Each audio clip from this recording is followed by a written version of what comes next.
Hai, Assalamualaikum. Jangan lupa untuk subscribe channel Easy Ngaji. Okey, tuan-puan perhatikan ni. Perhatikan. Ini surah At-Taubah, muka surat 187. So ni boleh take note tuan-puan Boleh take note. Pertamanya saya nak tuan-puan perhatikan dulu. Ini permulaan surah At-Taubah. Dan sepatutnya, kebiasaannya bila kita tengok surah-surah dalam Quran ni biasanya didahului dengan lafaz basmalah, iaitu bismillahirrahmanirrahim. Macam ni.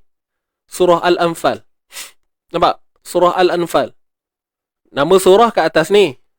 Kemudian ada lafaz bismillah. Bismillahirrahmanirrahim. Yas'alunaka 'anil anfal. Kan? Tu baca macam biasa. Macam biasa. Tapi bila mari je surah At-Taubah, ni dia. Surah At-Taubah. Jadi surah At-Taubah ni, tuan-tuan puan dengar baik-baik. Untuk kita, untuk mazhab kita, mudahnya saya sebut mazhab. Untuk surah At-Taubah ni haram hukumnya kita baca dengan lafaz Bismillahirrahmanirrahim. Maknanya bila kita nak mula surah ini, okey, nak mula surah ni contoh.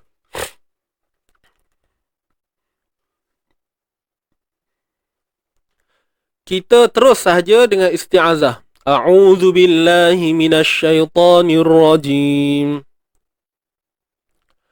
Bara'atun minallahi wa rasulihi ila alladhina 'ahadtum minal musyrikin fasihu fil ardi. Sampailah kita nak baca kan. Baik. Jadi kenapa surah At-Taubah ni tidak didatangkan lafaz Bismillahirrahmanirrahim? Sebab lafaz Bismillahirrahmanirrahim ni adalah ayat yang menggambarkan tentang rahmat dan kasih sayang Allah. Menggambarkan rahmat dan kasih sayang Allah. Jadi kita mulakan dengan Bismillah, dengan nama Allah yang maha pemurah lagi maha mengasihani. Jadi tidak diletakkan surah ini pertamanya adalah kerana Nabi baca begitu. Kita ikut apa yang Nabi ajar pada kita. Dan jelas di sini bahawa dalam kisah surah At-Taubah ini, di peringkat awal cerita ni, dia mengisahkan tentang kemurkaan Allah yang teramat sangat. Tentang kemurkaan Allah. Mudah saya nak fahamkan tuan-puan, ayat ini menceritakan tentang kemarahan Allah, kemurkaan Allah kepada orang musyrikin. Boleh faham? Jadi apa yang disebut oleh para ulama, okey, mengambil sebab. Di manakah logiknya? Kenapa Nabi tak baca? Okey, kenapa berdasarkan riwayat? Maksudnya macam mana ianya turun? Nabi ajar tak baca dengan bismillah. Okey, fine. So para ulama mencari logiknya. So dapatlah logiknya. Menceritakan tentang peperangan para orang kafir ni. Jadi Allah marah ketika ini. Jadi bila kata Allah tengah marah, maka dia tak orang tak apa, tak selarilah dengan lafaz bismillah tu. Yang mana lafaz bismillah ni ayat yang harmoni, menceritakan tentang kasih sayang Allah. Sedangkan ayat ni Allah tengah marah ni. Ayat ni Allah tengah marah. Cerita pasal tentang kemarahan, tentang perang. Okey, nanti tuan-puan boleh rujuklah tafsir dia kan kalau nak baca. Lepas tu, sebab tu bila kita tengok Quran pun, tuan-puan buka lah Quran tuan-puan. Takkan ada lafaz bismillah kat sini berbanding dengan surah-surah lain.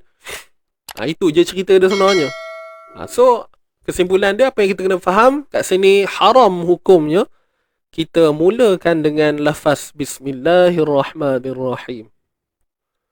Jadi pilihan yang ada ialah kita baca mulakan isti'azah, ataupun daripada surah yang sebelum ni, surah Al-Anfal ni.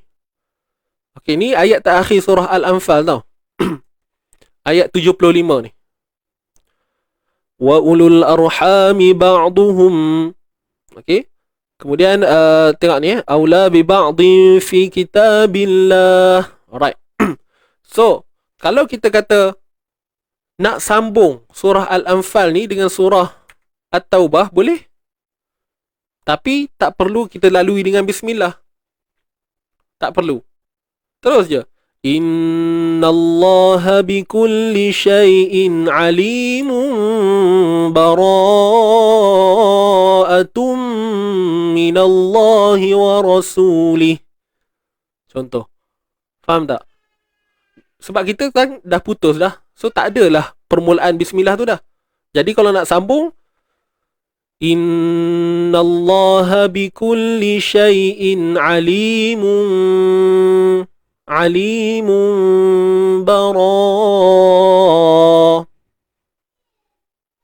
ataupun kita nak berhenti macam biasa boleh. Innallaha bikulli syai'in alim.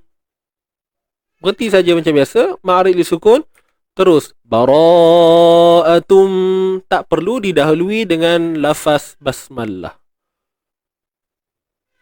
Boleh faham?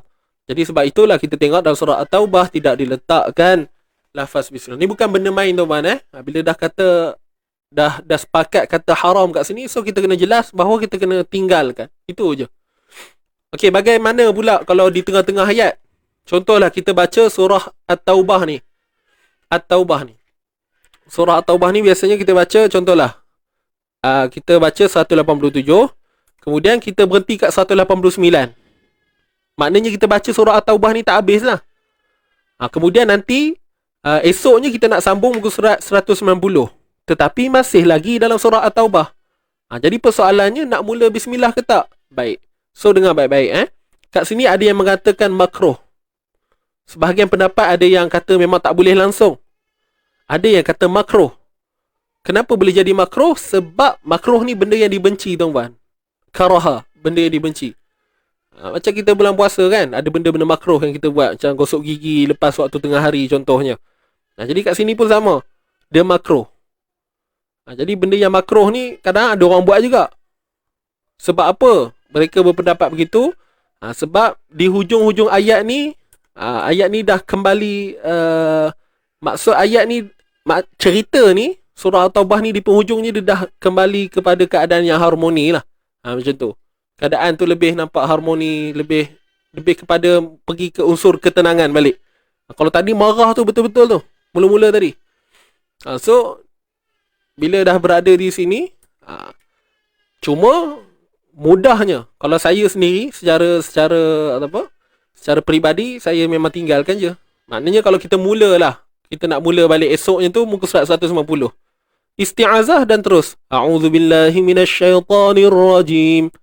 يبشرهم ربهم برحمة منه ورضوان وجنات لهم فيها نعيم مقيم. Kan? Begitulah dia kisahnya. Wallahu ta'ala a'lam.